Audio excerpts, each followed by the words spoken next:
At ayun na nga, sabay kami ng jowa ko ng day off. Kaya naisip na naman niyang mag-travel outside Finland. At nakita niya ang Bulgaria. Sabi niya sa akin, punta tayo doon kasi maraming magagandang tanawin. At saka hindi gaanong mahal yung mga bilihin doon at saka pamasahe. Kaya ako naman ang walang inaatrasan paggala. Go lang ng go, siya naman ang magbabayad eh. Konti lang ang ambag ko. Kaya ayun, nag-book na siya ng ticket papunta sa Bulgaria. On the way, iniisip ko kung paano ba ang Bulgaria. Sabi niya sa akin, you will love it. It's so nice country. At ayun na nga, nung nandun na kami, nakita ko on the way. Kasi galing sa airport, pumunta kami ng Plovdiv, Bulgaria by bus. At along the way, nakita ko na ang kapal pa ng kabundukan nila. Clean and green. Kaya naisip ko, wow, ang ganda naman talaga. Lalo na summer pa yun kaya buhay na buhay pa yung mga puno at saka yung mga dahon.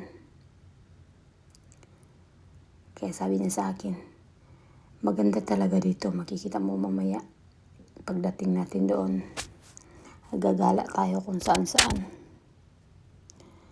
At ayun na nga, hindi nagtagal, dumating na kami.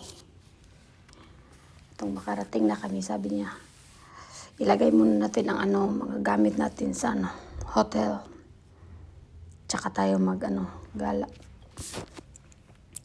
At nung nalagay na namin ang aming mga gamit, gumala na nga kami at isa ito sa mga pinuntahan namin, ang overview ng Plovdiv, Bulgaria. Paakyat dito, medyo nakakapagod dahil man yun, kung sa Bisaya pa ba, kilid. Pero pag nasa tuktok ka na, worth it yung pag-akyat mo. Hindi naman siya gaanong mataas na akyatin, pero nakakapagod lalo na nung pumunta kami dito, summer, kaya mainit-init ba. Pero nung nasa tuktok na kami, mahangin-hangin, kaya solve ang init. At nung nandun na kami sa tuktok, sabi ko, wow, amazing. Ang ganda naman talaga kasi tignan, lalo na pag sunset. Parang naaabot mo lang yung araw pagpalubog na.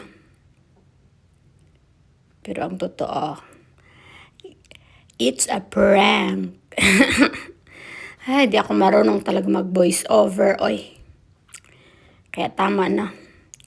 Hanggang dito na lang, basta kung gusto nyo gumala or naghanap kayo ng mga lugar na pupuntahan, I recommend Bulgaria. Plovdiv, Bulgaria. Maganda talaga siya, promise. Yun lang. Thank you for watching.